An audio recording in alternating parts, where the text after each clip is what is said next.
Hai Studymates, kembali lagi bersama your study partner, Let's Study. Nah, hari ini kita akan belajar conjunctions and prepositions pada literasi bahasa Inggris untuk persiapan ujian SNBT.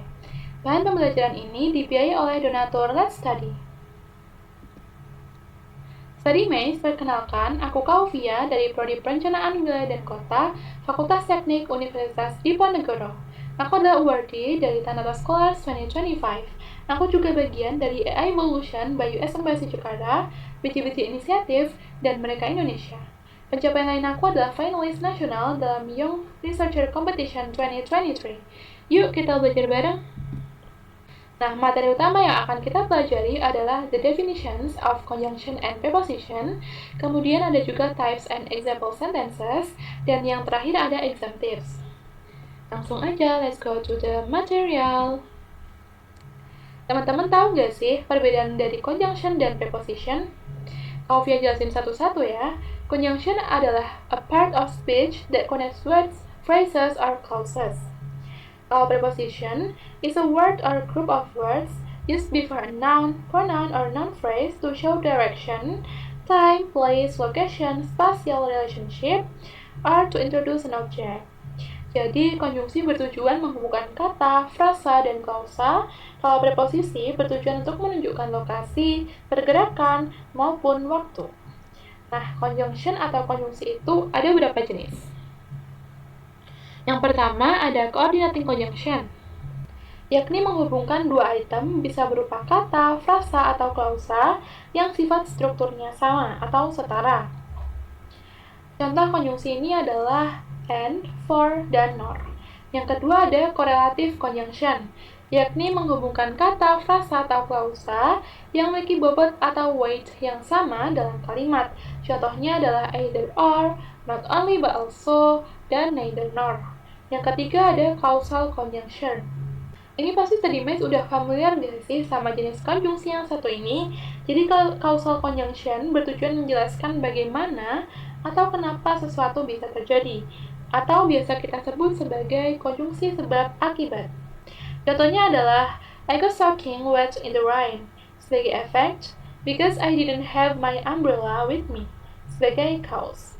Dan yang terakhir ada conjunction of time atau yang bisa disebut juga chronological conjunction, yang digunakan untuk menjelaskan kronologi dan waktu. Contohnya ada konjungsi as soon as long as, dan by the time. Next, kita lihat beberapa contoh penggunaan konjungsi dalam kalimat. Yang pertama ada coordinating conjunction. They do not gamble, for they are ascetics. Yang kedua ada correlative conjunction. You can wear either a casual outfit or lavish outfit to go to your campus today. Yang ketiga ada causal conjunction. I did not pay attention to the task timeline sebagai cause, therefore I missed the colloquium sebagai effect. Dan yang terakhir ada conjunction of time or chronological conjunction. That's fine as long as you agree with our conditions. Setelah kita bahas tentang conjunction atau konjungsi, sekarang kita bahas tentang preposition atau preposisi.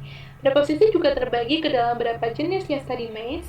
Yang pertama ada preposition of location and place, yang digunakan untuk mendeskripsikan hubungan spasial dan berikan informasi tentang keberadaan ataupun lokasi. Contohnya adalah at, on, dan behind. Selanjutnya ada preposition of direction yang digunakan untuk menunjukkan direction atau pergerakan. Contohnya adalah along, around, dan down. Dan yang terakhir ada preposition of time yang digunakan untuk menunjukkan kapan terjadinya sesuatu. Apakah terjadi di masa lampau, sekarang, ataukah di masa depan. Contohnya adalah for, during, dan on. Next, kita lihat beberapa contoh penggunaan preposition dalam kalimat. Yang pertama ada preposition of location and place. Jessica stood at the corner. Yang kedua ada preposition of direction. The puppies ran toward their mother. Yang ketiga ada preposition of time. She went to the beach after work. Materi terakhir kita adalah exam tips yang penting banget buat Studymates perhatikan supaya memudahkan dalam pengerjaan soal. Pertama, perhatikan preceding atau kalimat sebelumnya. Apakah menjadi penyebab atau justru akibat dari succeeding atau kalimat setelahnya? Begitupun sebaliknya ya study mates, perhatikan juga apakah ternyata preceding dan succeeding mempunyai hubungan lain, seperti contradicts ataupun kronologi. Sekarang study mates udah makin paham kan sama conjunction and preposition? Yuk kita latihan soal. Nah, yang pertama, ada soal bacaan nih. Study mates diminta untuk melengkapi bagian rumpang dengan konjungsi yang tepat. In present corn or maize, the cotyledons or seed leaves remain underground. Example, hypogeal germination. Blah blah blah. In other species, beans, sunflowers, etc., the hypocotyl or embryonic stem grows several inches above the ground. Kira-kira konjungsi apa ya yang tepat study mates? Nah, konjungsi yang tepat adalah while, yang berarti sedangkan atau sementara. Kata tersebut sesuai untuk membandingkan cotyledon kacang polong dan jagung yang berada di bawah tanah, sedangkan cotyledon spesies lain berada di atas tanah. Sehingga arti kalimat tadi menjadi pada kacang polong dan jagung, cotyledon atau daun biji tetap berada di bawah tanah, misalnya pada perkecambahan hipogeal. Sedangkan pada spesies lain, kacang-kacangan, bunga matahari, dan lain-lain, hipokotil atau batang embrionik tumbuh beberapa inci di atas tanah, membawa cotyledon ke dalam cahaya, di mana mereka menjadi hijau dan seringkali seperti daun, misalnya pada perkecambahan epigel. Soal yang kedua adalah soal pernyataan.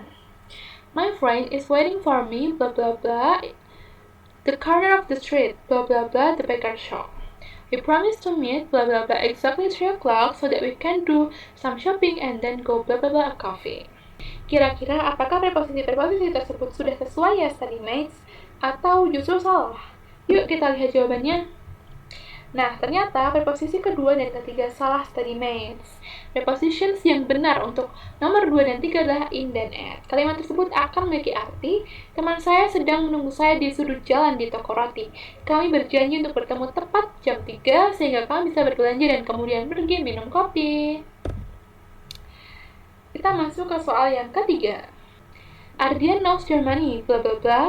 Our school selected him to go student exchange in there. Kira-kira konjungsi yang tepat apa ya study mates? Nah, konjungsi yang tepat untuk melengkapi kalimat tersebut adalah therefore, yang berarti oleh karena itu. Arti kalimat tersebut akan menjadi Ardian mengenal Jerman, oleh karena itu sekolah kami memilihnya untuk pergi pertukaran pelajar di sana. Nah, gimana nih study mates? Udah makin paham kan sama materi conjunctions and prepositions? Di sini Kak Ovia bakal ngasih kunci yang harus study mates ingat-ingat dan pegang.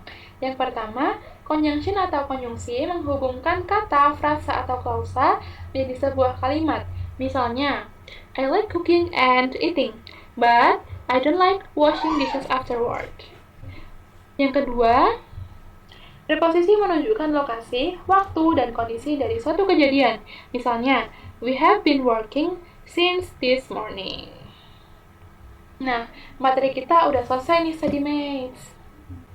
Terima kasih kepada donatur Les Study yang sudah membiayai dalam produksi materi ini. Study mates bisa mereview kembali bahan pembelajaran textbook, PPT, dan latihan soal pada link yang tersedia di description box. Les Study juga menyediakan playlist YouTube khusus bahan pembelajaran loh. Jangan lupa dicek ya study mates. Nah, study mates juga bisa mensupport Les Study dengan berdonasi seikhlasnya. Eits, tapi donasi bukan hanya berbentuk uang ya study mates.